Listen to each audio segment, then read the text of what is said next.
He does not point to himself as the authority, but to the gospel as the authority. He points to himself as one in the apostolic line. He is defending his apostleship here.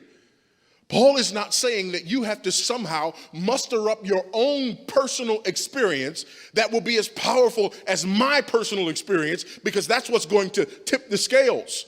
No, what Paul says is this. Number one, there's the argument from authority, and the authority is, I preach this gospel to you. You listen to this gospel. You're saved by this gospel. That's where you stand. Unless you moved away from this gospel that I preached to you. Then there's the evidence. What's the evidence? The scriptures that have been fulfilled. The eyewitnesses who saw. And I myself who have apostolic authority because God placed me in this line of eyewitnesses. This goes back to the authority of the New Testament, people. It's not about me and my experience. This is about the authority of the New Testament. Here's the problem. If we look at this and all we see is that Paul is saying you tip the scales with your own personal experience, then our job becomes this. I have to have a compelling enough story to tip the scales so that men will be saved. Now, it's not the gospel that's the power of God unto salvation. It's my story. That's why people start lying. Amen. If you can't say amen, you ought to say ouch. You ought to hear some testimonies and how they develop over time.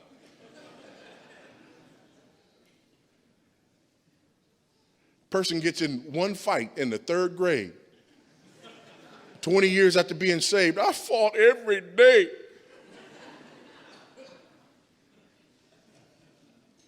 Person took a sip of whiskey when they were a teenager. All of a sudden, after 20 years of telling their testimony, I used to get drunk almost every day after school.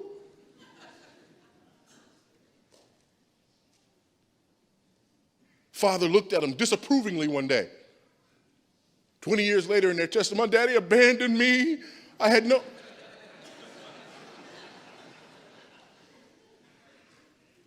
But here's what's worse. You have Christians in church who listen to these inflated testimonies, who will say this phrase, and I don't know whether to hug them or hit them. I don't have a testimony. In other words, there are these powerful stories, these captivating stories. And what we're all about is these powerful, captivating stories. That's a testimony because it tips the scales. It gets people to respond.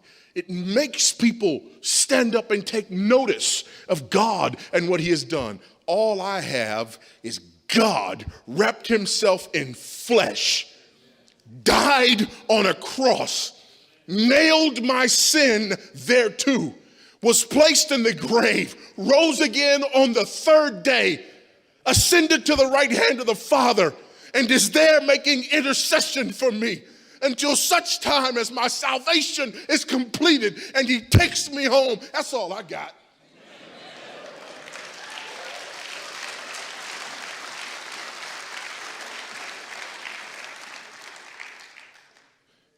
Don't you ever fall into that trap. Paul is not